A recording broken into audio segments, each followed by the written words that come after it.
broadcasting from the Unshackled Studios in Melbourne. This is WilmsFront, brought to you by theunshackled.net. Now here's Tim Wilms. Hello everyone and welcome to tonight's show. The date is Wednesday the 8th of April 2020. It is 7 p.m. here in Melbourne. We are live on the now titled WilmsFront YouTube channel and also finally back on Entropy, the YouTube enhanced software. I will just put it in the live chat here as well. Of course, if you're not familiar with Entropy, but most of our live chatters who watch our Unshackled productions you can click on the link, you can directly ask me a question during the show, and you can also support the production of not just WilmsFront, but all of our Unshackled productions through sending a super chat.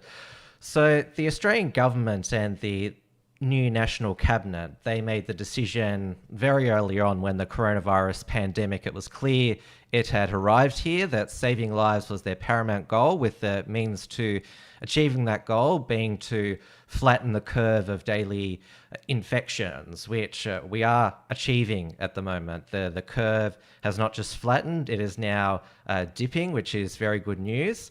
However, to achieve this flattening of the curve and to make sure the death toll didn't substantially rapidly increase like it has in the United States today, this meant shutting down all non-essential businesses and issuing a stay-at-home order. So that's being enforced at the state level. We cannot leave our homes unless we are traveling for essential supplies, medical care, exercise, work, or for education. This has seen hundreds of thousands of Australians and millions around the Western world lose their jobs and have their businesses destroyed. Governments are ramping up the debt, and the money printing presses are going overtime to pay for the new welfare needed to compensate those who've lost their jobs and businesses during the pandemic. The angst, stress, and uncertainty, plus the indignity of having your livelihood cut off and being confined to your home, it's going to have a severe impact on the mental health of millions of Australians. So how can this be managed? Is the disease worse? Is the cure worse than the disease, is what a lot of people have been asking. Tonight, I'll be playing my recent recorded interview with Dr Tanveer Ahmed, who is a psychiatrist based in inner West Sydney. He has been a commentator in the Australian media on both mental health and politics for over a decade. He has previously written for the Australian newspaper. You can now read his current columns in the Australian Financial Review. He is the author of two books, the Exotic Rissole, published in 2011, and Fragile Nation in 2017. I interviewed Tanveer about his Fragile Nation book, which was published by Connaught Publishing at the Melbourne launch. It was one of the early Unshackled Waves episode. He's also appeared countless times on television and radio. Currently, he's a regular panellist on the Sky News opinion program In My View, which airs at 8 p.m. Sydney time every Sunday night. So without further ado, let's get into tonight's featured interview. And to just set the record straight, now, this interview is not live. It was recorded last Friday.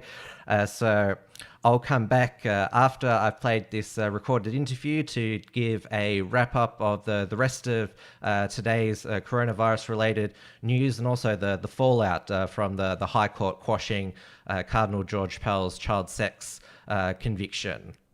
All right, let's get into it. This is WilmsFront, brought to you by theunshackled.net.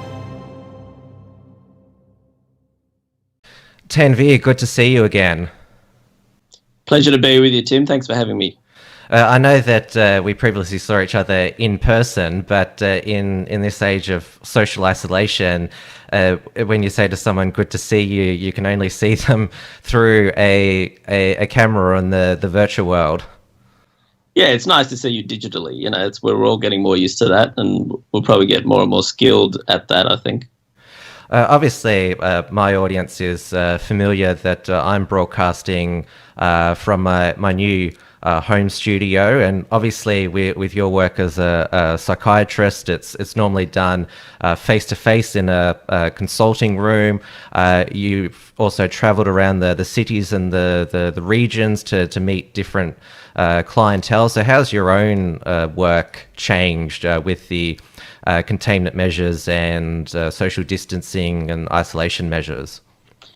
Look, unlike most of other medicine, I mean, I guess psychiatrists in some ways have one advantage, that we don't necessarily need to do physical procedures by and large. So digital, more than most aspects of medicine, digital should work better. And in many ways, the government's been trying to get us to do more digital work, especially regionally. I mean, one of the most difficult things about servicing Australia is, we're so spread out and so not densely populated. So for a range of reasons, makes servicing in a whole range of areas quite difficult. So the government's wanted us to go more digital for years and had various incentives to do so. So on that front, coronavirus has escalated that. Probably what's taken more than a decade for government, coronavirus has done it in about 2-3 weeks. So suddenly people are shifting quite dramatically to Skype, FaceTime, webcam, whatever it is. And I think it is a little bit more challenging, but I think it's good enough. You don't get the subtleties necessarily. I think you can still form strong human connections, digitally. And I think you probably get more skilled at doing it. But look, overall, I guess in some ways my practice has suffered much less than many of my colleagues. So, for example, a lot of surgeons and other doctors, they've had elective procedures shut down. So like a lot of other sections of the economy, even many doctors, so you would think healthcare is a major victor of the current circumstances from a industry or economic point of view. That's not necessarily the case. There are differences between, say, the private and public sector in particular, but psychiatry certainly hasn't suffered, but we've had to go more digitally. And I've certainly had a few colleagues that are probably more frightened. Not that I'm frightened, I'm probably more cautious than especially frightened. But I've certainly had colleagues who are really, almost immediately, probably 2 weeks ago, took their files home and said, "Look, I'm not seeing a single person face to face." So the reality is doctors are at greater risk, right across the world, something like 3 to 4 times higher risk.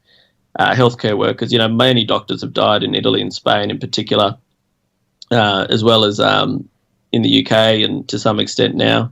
So that risk is there, but fortunately for psychiatrists, it's probably slightly less. Yeah, we've seen here in Australia healthcare workers at, I think it's the Prince Alfred in Melbourne contract coronavirus, and over in the UK there's been NHS workers who've contracted it. So that is a challenge in itself, because hospitals they can be incubators themselves. But you raised 2 points there about the containment measures, that there is room for innovation, and thankfully our national broadband network has held up for the moment. There doesn't seem to be as much web frustration as many of us feared, but there's also that disruption as well. And obviously a lot of, including health professionals, are being redistributed, and we've sort of seen that in more of the general economy, where, for example, Qantas and Village Roadshow are trying to get their workforce redistributed to Woolworths, which is good, but it's the disruption there. And there's also a lot of industries where if you're running a business, then it's a completely different. You can't really redistribute your business in a short space of time. And obviously the purpose of these coronavirus containment measures, or lockdown as we're sort of starting to call it now, is to save lives and stop our health system and workers being overwhelmed. But with this massive disruption, some are able to be redistributed, some can't be. many have considered, is the cure worse than the disease? Because business and economic shutdowns in the past have proven to cause mental health issues and family and relationship breakdowns, and being confined to your home, not having a means to dignified work. Where do you stand on this? I'm not sure I've come to a clear decision as yet. In some ways, perhaps I've become a bit more compliant over the years. I mean, in general, I'm trusting the government, who have the kind of exceptional data on this in terms of trying to balance the public health requirements with the economic ones. I mean, over the years, I've been a critic of some public health philosophy where, on many respects, there's an overreach. For example, say in Sydney, where you had the big lockdown, there's often these calls to ban this or that, ban sugar, etc. So in some ways, a lot of public health ideas in recent decades have overlapped with a lot of luxury ideas we've had more generally, with sort of great prosperity, and potentially now where we're seeing what public health is really about. I mean, this is what public health came about. The history of medicine is primarily the history of infection, and it's only probably in the last half a century where it's been something other than that. So we forget the central place of infectious disease and its control through not just the history of medicine, but the history of civilization. So what we're seeing now has been with us for a long time. We've just forgotten about it, given our prosperity and our mastery in some respects of our environment and the world around us.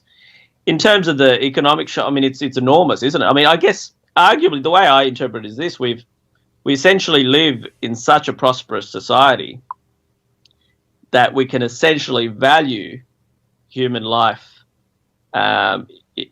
to such an extent that we can, and I'm all for this by and large, that we can effectively decide that we're going to save 100,000 people at the risk, at a significant cost economically. Now, you are right, in the longer term, which is much tougher to predict, that will also have its costs, be it in potentially mental health costs, potentially suicide, potentially other health problems. That is a possibility, and the hope is that we can get on top of this sooner rather than later.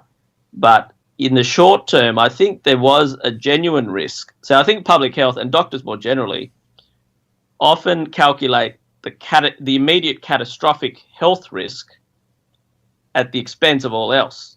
And we see this in a whole range of policy areas. And I think in general, doctors are not so well equipped to see other trade-offs, the social and economic trade-offs versus the health ones. But I think in this case, when you see some of the worst modelling, and realistically, I don't think any Western society can tolerate, hundreds of thousands of deaths. And really that was what the modelling was showing. I think it'll become much clearer, possibly in upcoming weeks, actually, sooner rather than later. In the next few weeks, we'll get a much clearer sense, as we're getting more and more testing, we'll get a much clearer sense of what actually is the prevalence of coronavirus in the community, and what is the actual mortality. Is it 0.5%? Is it closer to 2%? And if it's closer to 0.5%, then I think there will be grounds to relax some of these measures. So really a lot of this is what might look like overreach, I think, is in part a reaction to not having all the data and the risk that you would have a catastrophic and a very quick one. If you had a bit of time with this, sure, you could potentially, you had some leeway, but and the reality is we can all see what's happened in places like Italy and Spain, and that's really not something any government's going to take. They're going to err on the side of overreach, to avoid that kind of catastrophe, I think. So look, in the short term, I am actually agreeable to the government reactions. I think some of it is a bit over the top and not entirely based on evidence. Only 2 people walking around, or you can't sit in a park, or I think some of it, I'm not sure there's any basis for it, and it just sounds a bit totalitarian and a bit over the top, especially in a place where we're not Italy and Spain. We've had less than 25 deaths. Yes, we have to protect the future and then not getting worse, but I think some of it is not terribly justifiable, and I'm not sure how not that it's happened, but I can't see how we could justify, say, a further lockdown, for example. You're right that we've seen a lot of compliance with the shutdown measures and the business closures, but there has, I share your concerns this week that there does seem to be more of a draconian step, especially with the police in your home state of New South Wales driving onto the parks, and that people who are practicing social distancing, they're reading by themselves or just sunbaking, getting a bit of vitamin D, because that is also healthy as well. And obviously the police, they want to look like they're enforcing these containment measures. And obviously when you say trust the government, obviously I don't like that as a general rule, but we have seen with the sort of concern expressed this week that our government, through its national cabinet, is they've said they're going to try and get the balance right, and they basically implemented these measures at the exact right time, because they didn't want to go with the hard lockdown, but they don't want to end up like Spain or Italy. And New York, it looks like it'll go down the Spain-Italy path. It's on a terrible trajectory. I think that's true. I mean, I guess these are places that are trying to catch up. So that's where I think we are slightly ahead of the curve, because we implemented fairly strong measures beforehand. With places like Italy and Spain, they're having huge soccer games, parties. The flights from China were coming consistently.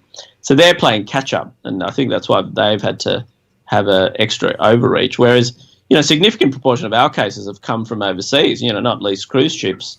So that's where some of our failures have happened. I mean, look, on something such as sort of world historical as this sort of thing, the reality is none of us know, because we don't actually have all the information. Yeah, exactly. So there is the prospect we are overreaching. However, if we are overreaching and we can, but that's a temporary one, then I think a country like Australia can get back on its footing pretty fast. But if we were, the problem is if we didn't, the alternative is really quite, really quite frightening. Potentially having, Australia's never seen anything like that. We imagine having, tens of thousands, and we do have our advantages. Our lower density of our population, for example, that's one. So I think there's just our relative isolation and the fact we can pretty much, bring down the hatches. So I think we may well have some unique advantages that may allow us to reduce the restrictions. That's my hope anyway. So as we learn more, we'll get a better sense of, okay, what are the advantages we have, and how can we parlay that? And obviously some countries like Sweden, for example, are taking quite different measures. And again, it'll become clearer in the coming weeks how successful that is. And the reality is, if they have been quite successful, that'll be quite a model, I think, where, to a large extent you can let things go on. I mean, the real thing is, if you can immediately test people positive, quarantine them, who they are, if you have that capacity, then you've got much more control over this.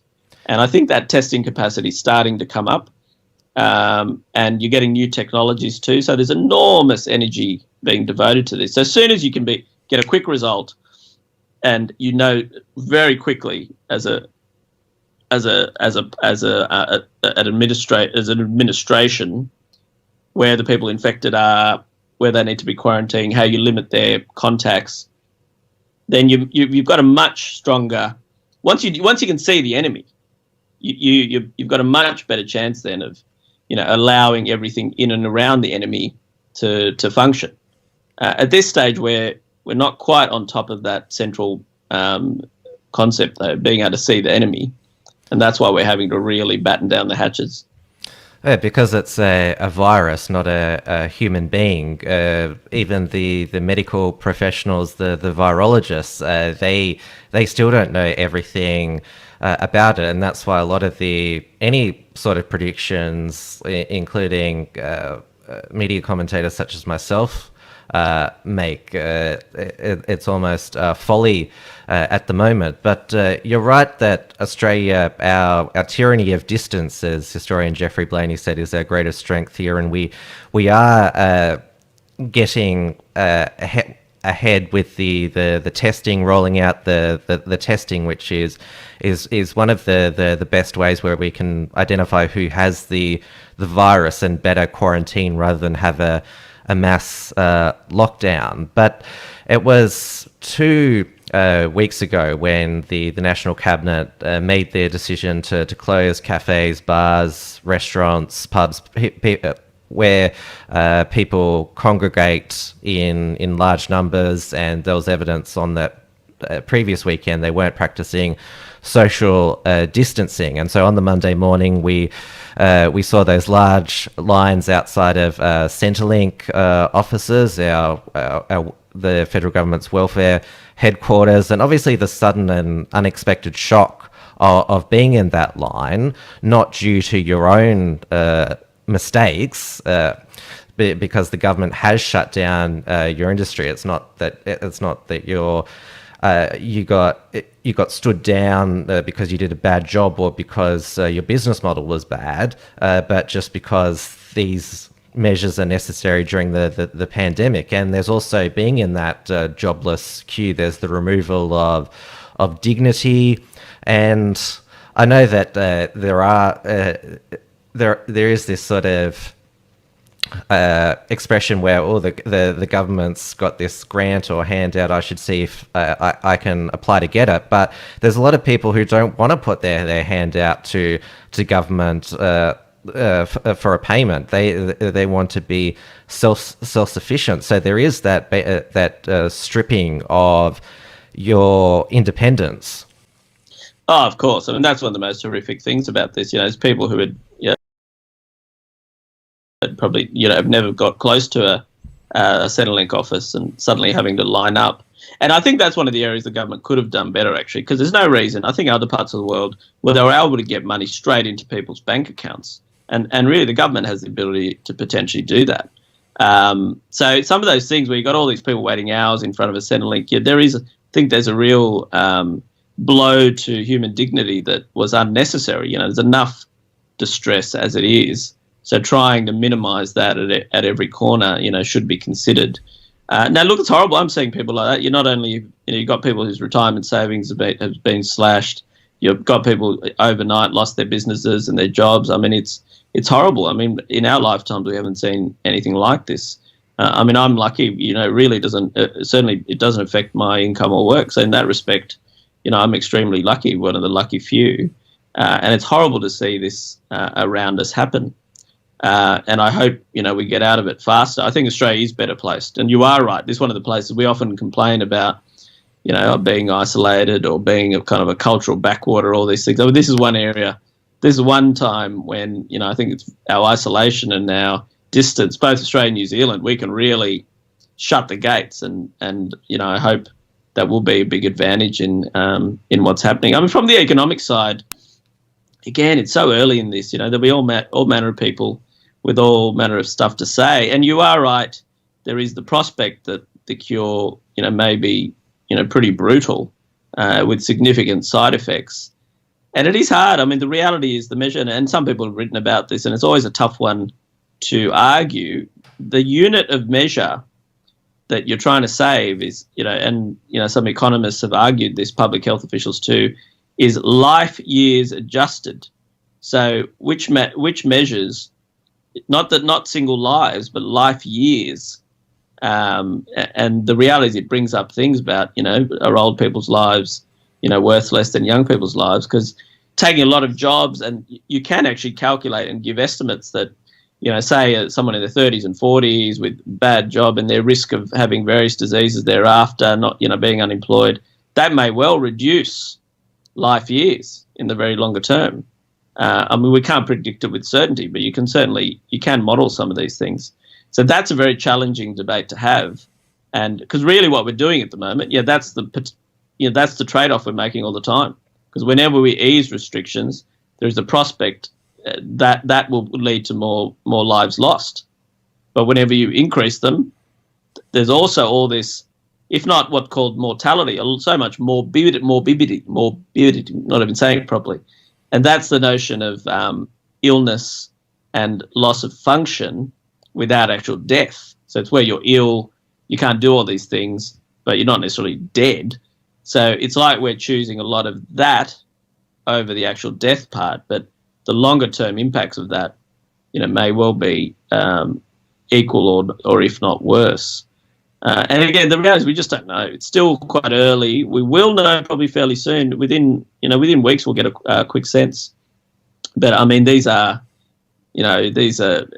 huge decisions governments are making, and I think a lot of it is just that scare you get when you're seeing the absolute misery that's in Italy and Spain.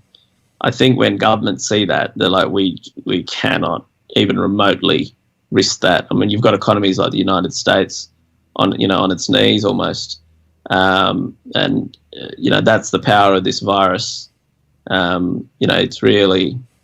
It's smashing through any weaknesses we have in our systems. It's exposing them in a big way, and that's why I think overall Australia is.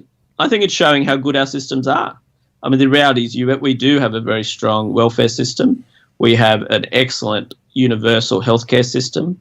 We were already very wealthy beforehand, so we probably have a much stronger kind of safety net in terms of savings as well as the welfare. So in some ways, I think all our relative strength, and I think our institutional strength, it will also be shown here. I mean, the fact is we have some of the best doctors in the world, some of the best public health officials, and I think a lot of our policy makers too, I think, will be shown to be of excellent quality here. So I think, compared to other parts of the world, I think our, in terms of when the marks are awarded, at least at this stage, I think we'll come up very well. There were a lot of Australians at the beginning when the containment measures were announced and implemented, did fear that there was going to be some form of civil unrest and quite a lot of rage. We haven't seen that. It's certainly what there has been a lot of shock because we've had 29 years of uninterrupted economic growth in Australia, and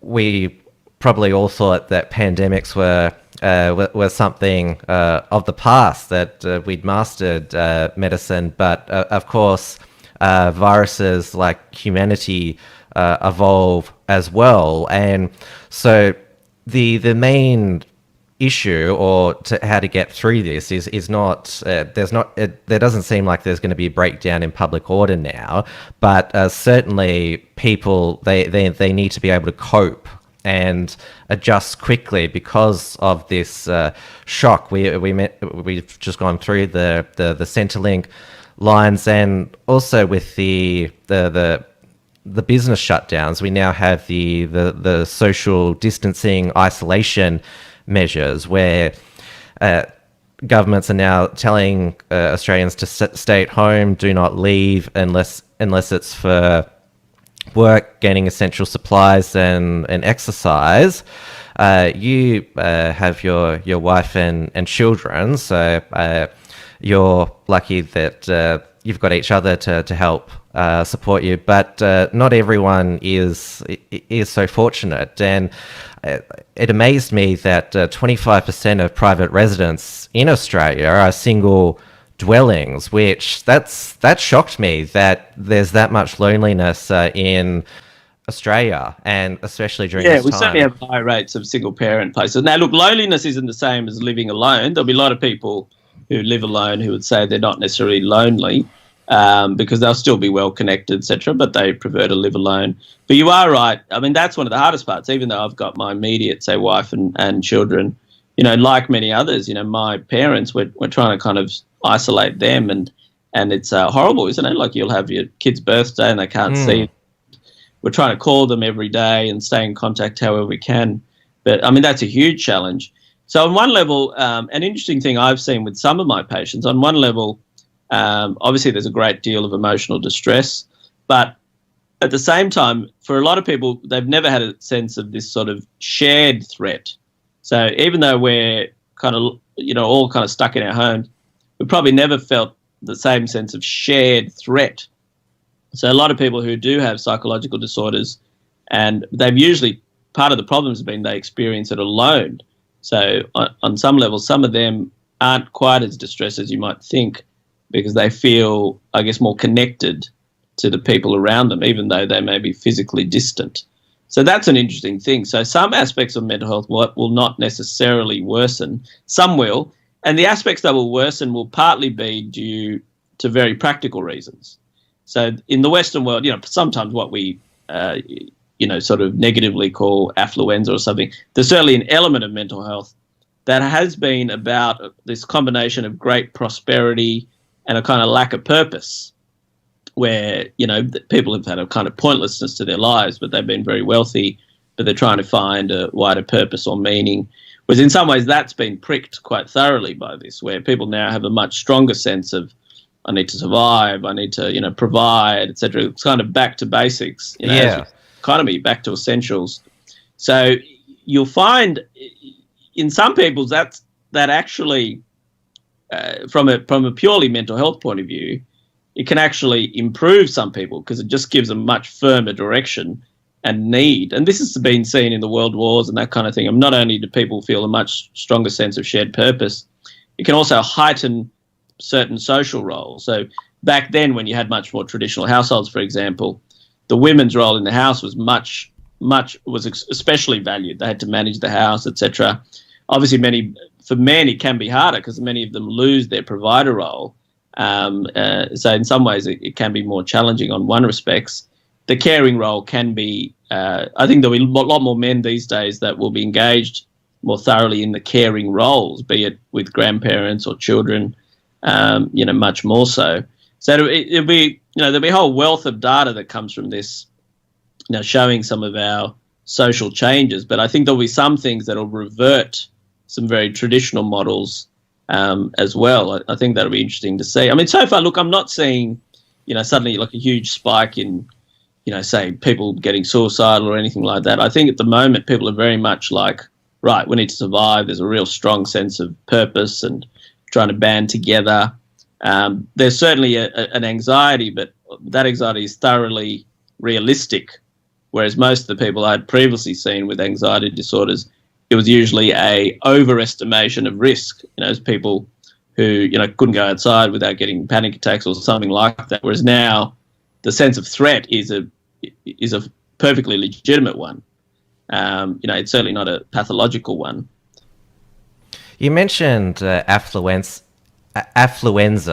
which is, as you said, that it's people who are searching for meaning and tend to base their success in life by what material possessions or lifestyle they're living, and that's been completely stripped now. We did see in the early days with the panic buying quite a bit of selfish behaviour in the supermarkets with those fights that were filmed about toilet paper in the supermarkets, and there was quite a lot of national cringe and embarrassment. And then there was that famous footage and photos of people out at Bondi Beach not social distancing, and we have at the moment those who are returning to Australia forced into mandatory isolation in hotels doing those videos complaining about the conditions because breakfast was late and apparently it wasn't cooked to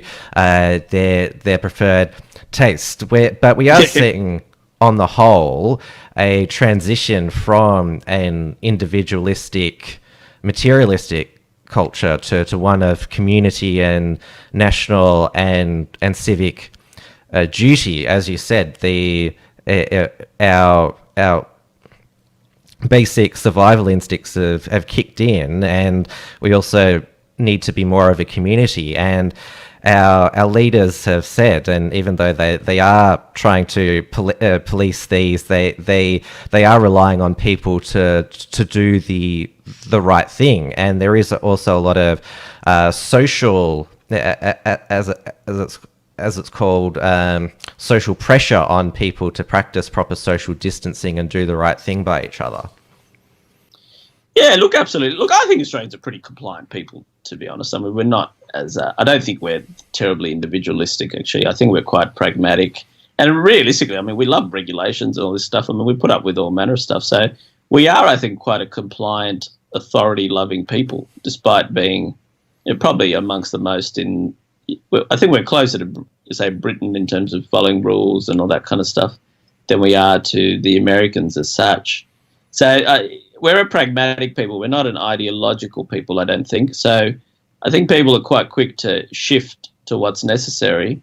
And even though we complain about, hating our politicians, not trusting them, but I think, again, part of that, I still think of so much of what's happened in recent decades were luxuries. So many of our debates and, our angst was really a function of how prosperous we were. And we could sort of get away with it. But I think when things, when you batten down the hatches and things get real, as they very much have, I think our politicians, for the most part, come to the party. And I think then partly we've got no choice to trust them to some extent, but I think we do trust them then. I think, we don't think there's some other, there's obviously some very difficult trade-offs, but I think when it really matters, we trust our key authorities, be it our government, our in this case a lot of the doctors and the top scientists. We may be a bit more sceptical of the media, but I think overall our institutions are much more solid than we've probably given them credit for.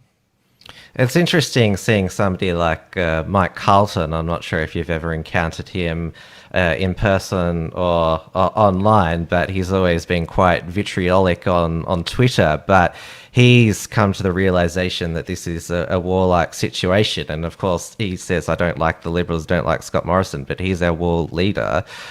We basically need to stop all this bickering, this Scotty from marketing stuff to basically help see our nation through it. And of course, we've had, as you're alluding to, toxic politics for the last 10 years. We are still seeing a lot of sniping online, but sort of those petty political squabbles. I mean, who thought that Christian Porter and Sally McManus would become basically best buddies?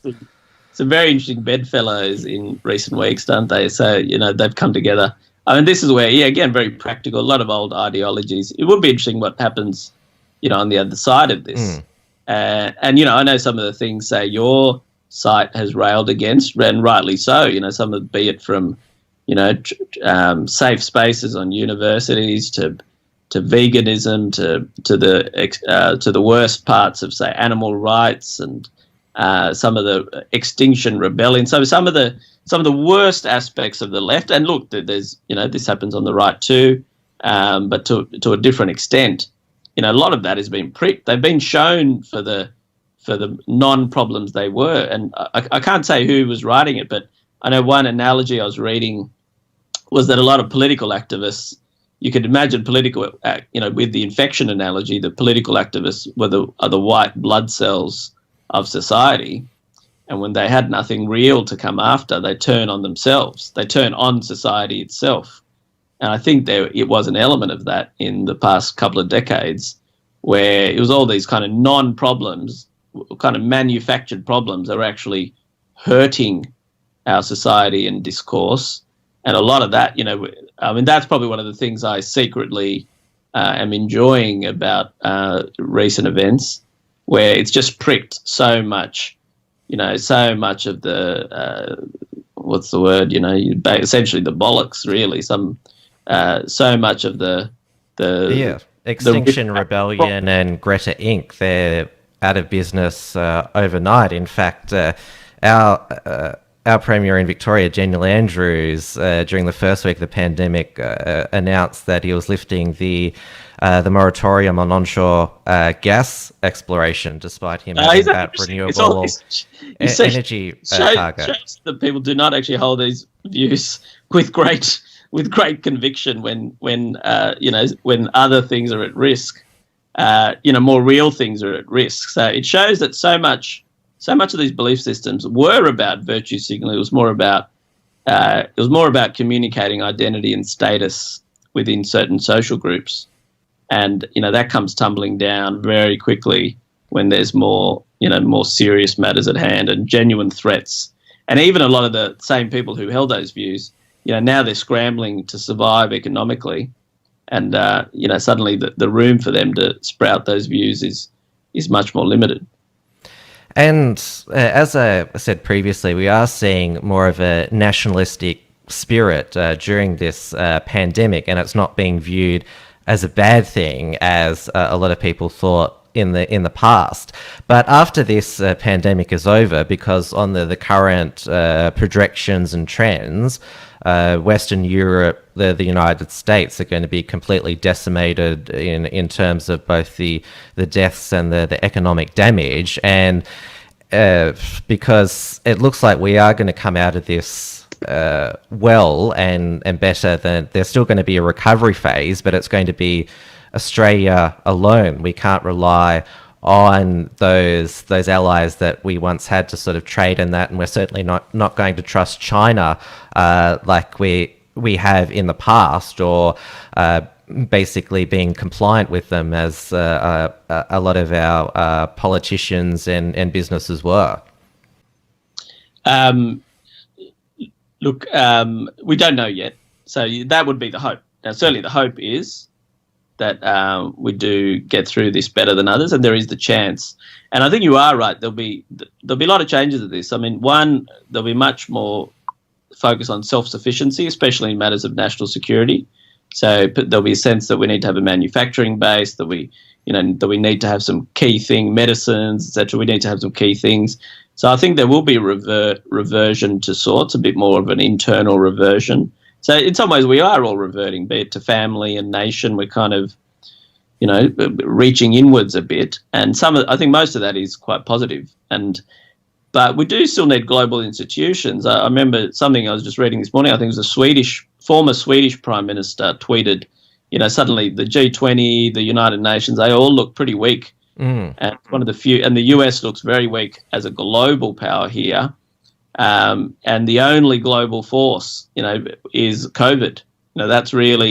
That's the only superpower at the moment. Well, World Health Organization, their credibility and that's trust true. in them has been decimated as well.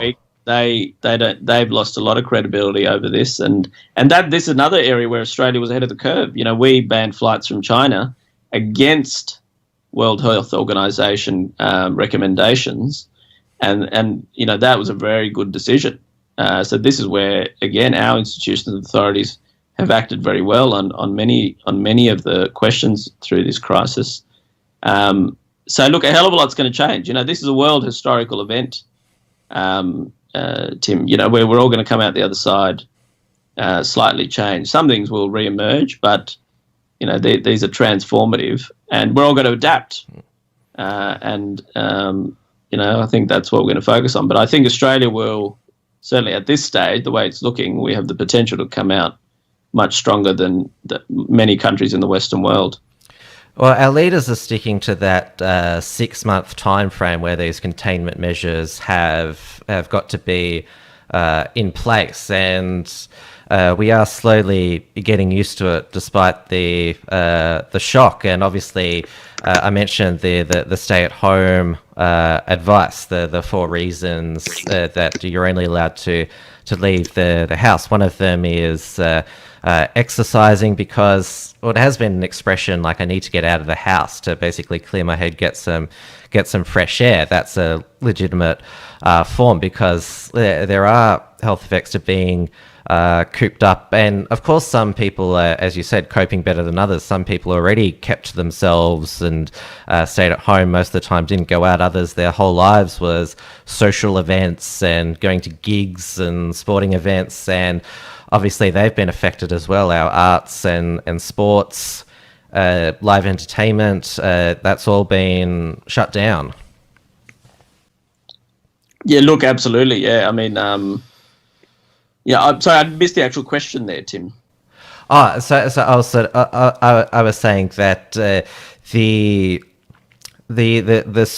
way that we've been in terms of the social gatherings, I'll rephrase it, with attendance at arts, sports, live entertainment, events. Basically, that's how the lifestyle was going out, not on the town, seeing the city. That's obviously, we've been told 6 months, but obviously there's going to be still massive changes in how we consume those things and how those businesses survive. Look, yeah, a lot of that's going to change, isn't it? You're right. I mean, some things won't go back. And a lot of that will be better. I mean, even in my industry and certainly the law and so a lot of areas where they've been just very slow to embrace that digital side when they're forced to do it now. And I've been dealing with some lawyers when I do criminal work, and many of them have said, look, we should have been doing this years ago. We just haven't had to. So many of the things, epidemics historically, and something, my next column in the Financial Review is about this, is how epidemics speed up history. So a host of other trends. So when you look at past trends, for example, in the Spanish flu, trends like apartheid, for example, it changed the way blacks and whites were interacting. And even though there were ideas around apartheid, it actually got sped up by the Spanish flu. Likewise, the bubonic plague, there's certainly a view that was a key factor in the Industrial Revolution because it made labour much more expensive because there was a much less supply of it. And this was much more pronounced in Northern Europe and particularly places like the United Kingdom. And that was a key driver because capital was so expensive compared to labour. There was a much stronger incentives for the developments that led to the Industrial Revolution. So we're seeing that too now. Especially, say, digital. You look at companies like Amazon, et cetera, who are really profiting from this digital bank. So the shift to digital will be heightened. But I also think there was also a wider protest here in recent years, say Brexit, Trump. Part of that was a half century of social and economic liberalism, which placed individualism, individual autonomy, individual desire, all of these kind of things at the top, at the expense of, say, family, community, tradition, country, all of these kind of things. And Brexit, Trump, to some extent, were a protest against that. And coronavirus is accelerating those trends. It's accelerated those trends, in a very big way. So suddenly we're all anti-globalists and we're reading into family, community, tradition in an extraordinary way. Yeah, that's exactly what I've concluded as well. As we've both said, it looks like Australia will come out of this better in terms of containing it and having less deaths and having a faster economic recovery, but we always put an asterisk against our predictions during this pandemic because it's a virus, it's not a human being. We don't know how it's going to react. But I've appreciated you coming on, Tanveer, to share your expertise and analysis, and all the best with your continued practice. And obviously, I will keep looking out for you in the Financial Review and on Sky News, in my view, and other appearances. Excellent. Good luck to you, Tim, and stay safe. This is WilmsFront, brought to you by theunshackled.net. And that concludes the interview there. I'm back live now. I enjoyed interacting with my live audience in the chat while I was playing that. I've been putting the entropy link in the live chat. So you can, now that we're back to live, you can send me a question or send through a super chat. To conclude the show today, I'm going to go through, as I do during every WilmsFront episode at the moment, go through the coronavirus infection and death figures. And as I introduced on Monday night's show, the Australian Department of Health now, they've now released more detailed infographics on the infection, death rates, the breakdowns of where the infections are coming from, and also how we're doing with our goal of flattening the curve. So I downloaded today's infographic. This was published at 3 p.m. Melbourne time on the Department of Health's website on today, which is the 8th of April 2020. So this is at 3 p.m. As of 3 p.m., as at the time of broadcast, we are now over 6,000 cases. But this is how the current status is by the day. 5,908 cases, 45 deaths. That has gone up to 50 now, and 2,547 cases recovered, that's quite an incredible amount of recoveries. Current cases in the intensive care units, 93. Current cases admitted to hospital, 305. So as you can see, ICU hospital admissions are incredibly low in Australia. We've carried out 310,000 tests with a 1.9% positive.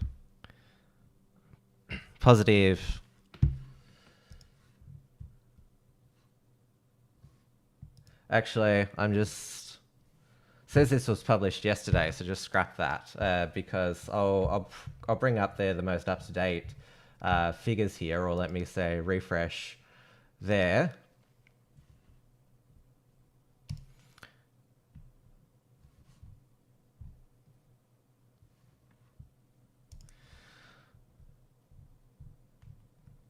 I'll just go by the updated Department of Health website, scrap that, even though it says that this was today. Anyway, on with the show. So these are the up-to-date figures. So total cases as of... This is still up-to-date information. Forget it. Government is so slow. Let's forget it. All right, let's just have a look at the global tally board. Why don't we do with that? That's my mistake for having faith with the government statistics. So we're going to go over to Worldometers now. This will give us updated information here. All right, so we'll go down to Australia here. So we're at 6,010 cases, 50 deaths, 2,547 recovered. If we go back up the top there, USA now has over 400,000 cases. They had their deadliest day with over 1,000 deaths. And this information here is not quite accurate. See that they're up to 12,857 total deaths there. Spain is on 14,555, second most amount of cases in the world. Italy still leading the global death toll. France has just clocked up 10,000 deaths, 109,000 cases.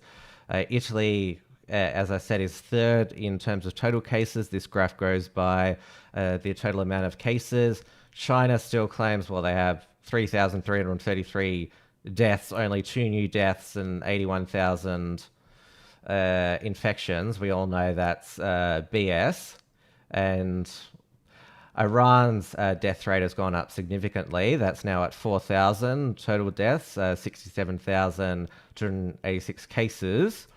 We might as well check on Israel because we had our guest there on Monday night. Israel's infection total cases has gone up to 9,404, and they've got 71 deaths. And of course, with the UK cases, one of those 55,000 cases is British Prime Minister Boris Johnson.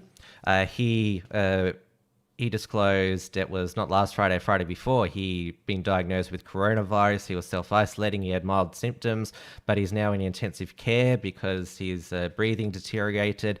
We're told that he's not on a ventilator, that he doesn't have pneumonia, but it's really quite shaken the nation and also the world. The fact that a major world leader is in intensive care because of this virus, and there's talk about who is leading the country now, and it's likely to go well.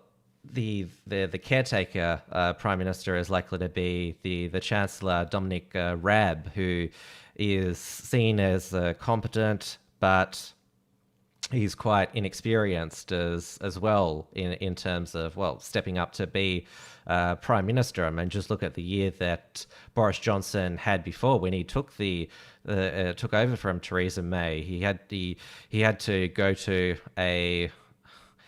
he had to drag the nation to a general election to resolve the Brexit question, and the UK public overwhelmingly gave him a mandate for the UK to finally leave the European Union at the end of January 2020, Brexit Day. It's finally happened, and now they're negotiating they've got a 1-year negotiation period with the EU on what their future trading will be. But in terms of the EU is one of the big losers of the year, because all the countries in the Schengen area have closed their borders. The EU free movement doesn't exist at the moment because that's what lockdown is. All the national borders are shut there. And the European Union has been one of the globalist casualties, as has the United Nations. But the biggest globalist organization to have, as I said in the interview, its credibility decimated is the World Health Organization. And it was refreshing today. Donald Trump said at a press conference that his administration was looking at suspending US aid to the World Health Organization, because you have to remember that these globalist bodies, the only way they can exist is with the taxpayer funds of sovereign nations. And of course, all the White House press conference was like, how could you strip it from funding during a pandemic? But what's it actually doing, the World Health Organization, during this pandemic? It's basically every nation for itself in terms of getting essential medical supplies, the ICU beds. The World Health Organization is not facilitating anything. Remember, they didn't declare a pandemic until it was on every Western nation's doorstep. They praised China for containing the virus. They said that a travel ban from China was not necessary, and stigmatizing those who had coronavirus was actually worse than the disease itself. It has totally been in the pocket of China throughout all this time, and it again raises the question of why do governments, especially when there's conservative, supposedly anti-globalists in charge, why do they continue to fund these bodies and take lectures from them? And of course, these are the same governments that continue to, in Australia, fund organisations such as the ABC and have all those arts and university grants as well. As we're repeatedly being told, and I'll just bring up because the curve on the Department of Health website is, on the whole, accurate. So I'll just bring it up here. So as you can see there, the curve is significantly, not just flattening, but it's dipping significantly there. We're near under 100 cases per day, and overseas acquired is the majority source of infections, though locally acquired in the turquoise contact of a confirmed case, that's in turquoise there, and in light blue that's the contact not identified, and then the grey is under investigation. And it shows that Australian confirmed cases overseas by region, you can see that Europe, cruise ships, the Americas, and look, if you look here, Northeast Asia, Southeast Asia, hardly any of that wagon wheel on the screen here. You'd say less than 10% of Australian cases were from the region where the outbreak was, which I think overwhelmingly shows that it was a globalist disease. Port Film Co-op has got a question. Why does that Australian flag in the background look so crisp that it's never been waved? I just keep it in good condition. That's the secret there. It is a high quality flag. It's from Carroll and Richardson. It's not some cheap one you get at the $2 shop. It's a high quality woven Australian flag. So there you go. I'm just going to put the entropy link in again. So if you want to ask a question or send through a super chat, you can. Our federal parliament sat again today, albeit in a slimmed down, socially distanced parliament because they need to sit past the federal government's $130 billion JobKeeper program, which is to make sure that those who've been stood down during this time, they have a payment, and when this pandemic is over, they can go back to work when their business that they're working for is allowed to reopen. But that is the big question now. When are some of these severe draconian containment and restriction measures going to be lifted, given that we talked about on the Uncuckables last night, Victoria Police and New South Wales Police issuing fines to learner drivers, people playing backyard cricket, and also questioning those at shopping centres to say, "What's your business being here?" So it is getting quite invasive that you basically have to give a reason now if a policeman pulls you over why you're out. In normal times, we just say none of your business because we have freedom of movement, but we're not living in this time as well. We've been told to be vigilant during Easter because that's when the infections spike. So we're being told not to holiday. If you've got a holiday home, don't go to it. Just stay at home, have a quiet Easter.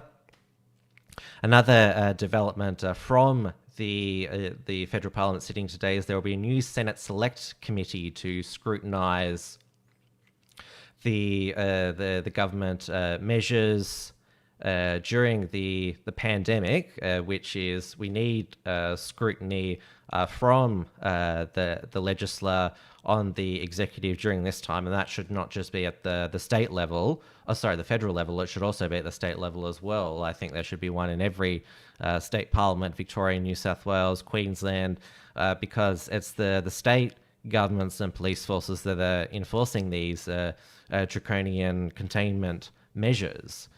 So I certainly think it's something that all our parliaments need.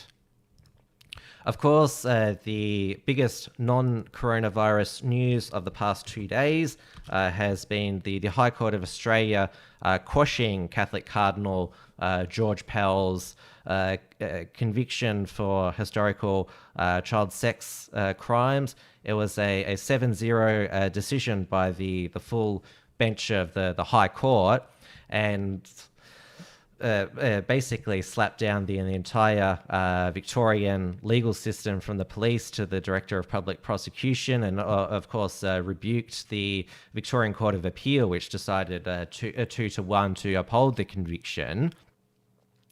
And it is, if you read the High Court judgment, it's because I know that all the lefties on Twitter, and particularly Clementine Ford, they said respect the legal process when they were getting the decisions that they liked from the County Court of Victoria and the Victorian Court of Appeal, but because the High Court overturned this and scolded the Victorian legal system, that basically said justice is dead in Australia, and they're still calling George Pell a pedophile, even though his convictions have been quashed.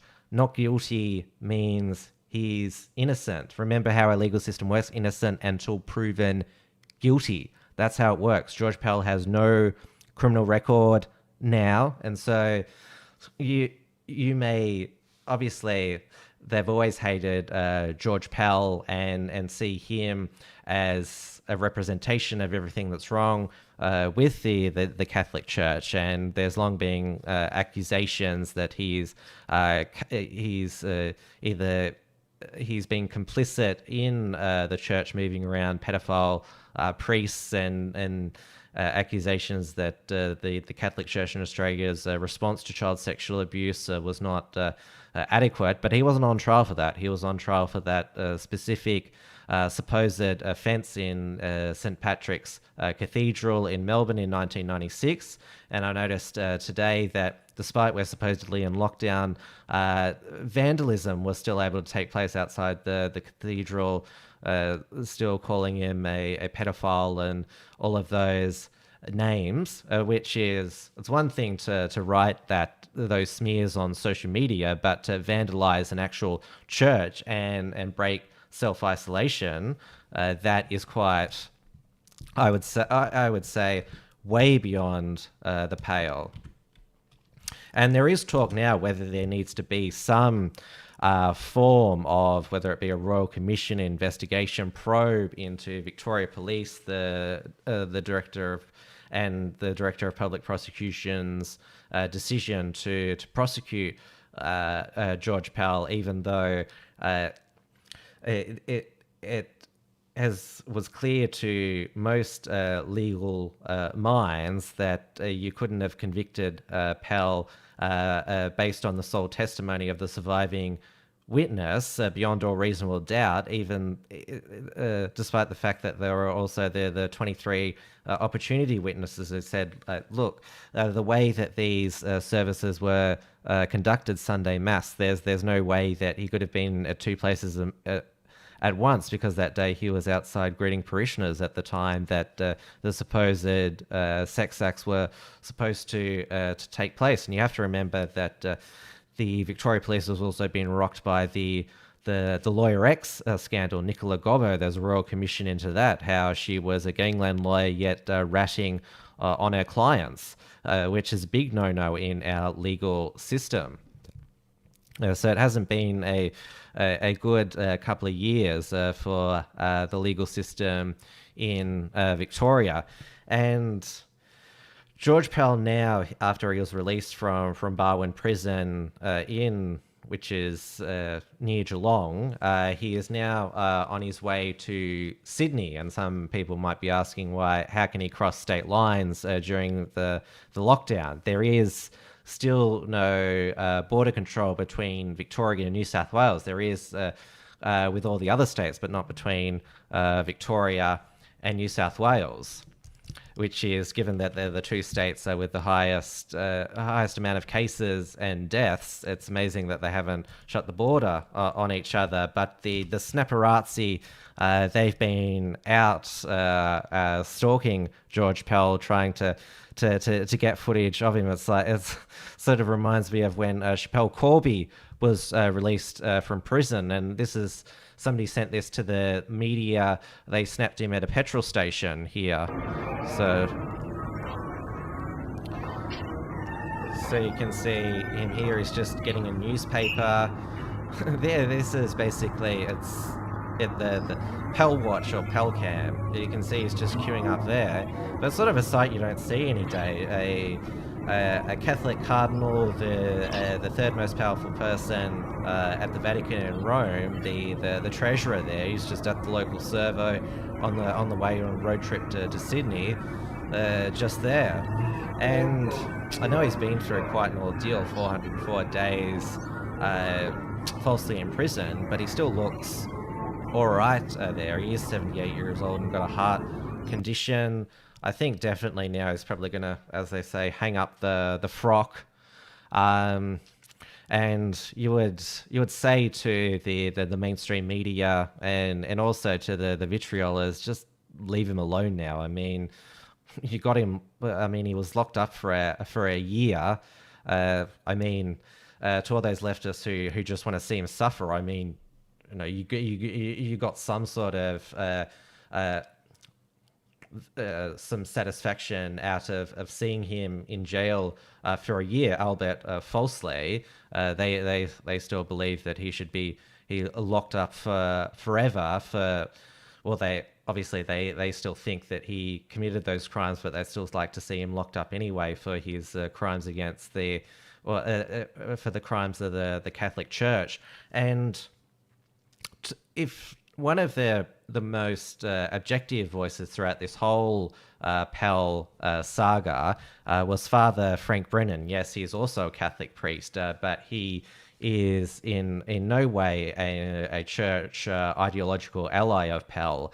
Father Frank Brennan is a Jesuit priest, and for those of you familiar with Jesuits in Catholicism, it's basically the SJW faction of the Catholic Church. Frank Brennan has been, obviously he doesn't go against the teaching of the church, but in terms of, he's also a practicing lawyer as well. He's been in favour of very liberal social policy, whereas Pell has been a staunch conservative both in the church and in the Australian culture wars at large. And he basically said more eloquently than I have said that the whole process was flawed from the start, that Victoria Police basically went looking for complainants against Pell, and the complainant, he has put out a statement saying he accepts the High Court's decision. He'll be making no further comment.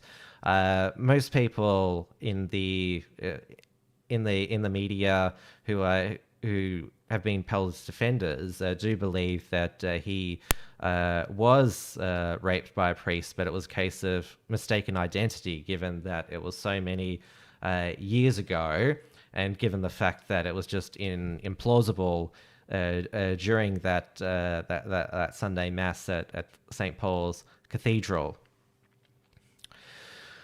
So we hope that this is, well, Twitter always moves on to the next outrage. They've been giving it a pretty good go by their repeated smearing of Pell the last 48 hours. But like I said, there'll be something else that they'll be outraged about soon. And you should read the two Unshackled articles on the Pell verdict by Philippi Armstrong. First on the ABC, because they basically led the media witch hunt against Pell. They were airing that ABC Revelation series hosted by Sarah Ferguson. At the time, the High Court appeal process was happening, which trolled over again the Catholic Church sexual abuse scandal. And today's article went after Clementine Ford for her abusive tweets. And of course, I know that I've said previously that I think Clementine Ford, she's just coming around. She's going away from her toxic feminism, caring for her son, and also with her husband as well. But I guess I spoke too soon. She was back to her vitriolic worst yesterday. And I know that I talked about during the interview with Tanveer about Mike Carlton saying that we all need to get behind Australia and the Prime Minister during this time. I spoke too soon. Polite Mike lasted barely a week, and he was back to being his angry old lefty ex-radio shock jock on Twitter, yelling some abuse at Gideon Rosner from the Institute of Public Affairs, saying that we need an exit strategy from this lockdown, given that there's been so much economic destruction for it. And Mike Carlton drops the F-bomb frequently on Twitter, and that was no exception there. So yes, maybe I give these toxic leftists such as Clementine Ford and Mike Carlton too much of the benefit of the doubt. It's your last chance to ask a question or send through a super chat on Entropy. Entropy will be back for all future WilmsFront episodes now that I've got it working. I had to move the Tim Wilms channel to a brand account, so we're now the WilmsFront channel, so that I can access programs such as Entropy. Obviously this is the final show for the week, but of course WilmsFront will be back 7 p.m. Melbourne time next Monday and Wednesday on the WilmsFront YouTube channel, and it will also be back on DLive very soon. Of course, there's always the podcast version as well, and you can access that as well as my social media links at timwilms.com. And of course, the WilmsFront archive, it's nearly all up to date on rationalrise.tv. And at the moment, I am just updating the Uncuggables archive, as well as the Trad Tasman Talk archive as well. And I'm also building a dedicated website for the Retort from Tiger Mountain, which with Richard Wollstonecroft as well. So I'm getting a lot done at the moment, which is, it's always pleasing when you can be quite productive. And of course, well, the Unshackled, we can run it from anywhere. So as I said, the move back home has been quite a good one for me. And as I previously said, I get used to it, but we'll see how the end of this pandemic plays out. Now, don't go anywhere now, because Deidre Tran Live is on at 8:30 p.m. Melbourne time. She's got as her guest the editor of Culture Wars magazine, E. Michael Jones, who has basically been the spiritual, intellectual leader of the Groyper army, the Zoomers who embarrassed Charlie Kirk at Turning Point USA speaking events, their fake Culture Wars tour, exposing them on three grounds, which is dual loyalty, mass immigration, and cultural degeneracy. E. Michael Jones, he's spent his entire, most of his entire intellectual life being unknown to most people. He's now in his 70s, and he's just seeing the fruits of his hard labor throughout his lifetime now coming to fruition. Now everyone wants to talk to him, and of course, well, he's been working. He's been a thinker and intellectual philosopher for his whole life, and so he's eager to spread his ideas to the world now. I might have him on a WilmsFront episode in the future. I haven't decided, but we shall see his appearance with Dia shortly. And of course, tomorrow night will be regular Thursday edition of the Uncuggables, 8:30 p.m. Melbourne time. On the show YouTube channel will be myself, David Hiscock, and either James Fox Higgins or Maddie Rose. And then, of course, to finish out the week, Trad Tasman Talk with the editor of Right Minds, Zoe de Boer, 6 p.m. Melbourne timing on the Unshackled YouTube channel. And I think I almost forgot, after Dia tonight, there's another episode of the Patriarch Hour with James and Noah on the Rational Rise James Fox Higgins YouTube channel. So plenty still on at the moment in terms of, well, as I said, we're a internet broadcast operation, so we can bring you the news directly from wherever we are. So it's been a great time. We've certainly enjoyed keeping you informed, breaking down what is some of the misinformation, and also the scaremongering, and bringing you the most accurate and important information you need to know. All right, that's it from me tonight. I'll see you all tomorrow night. WilmsFront will be back next week. Until then. Thanks for tuning in to WilmsFront. Visit timwilms.com or Rational Rise TV to view the archive of episodes.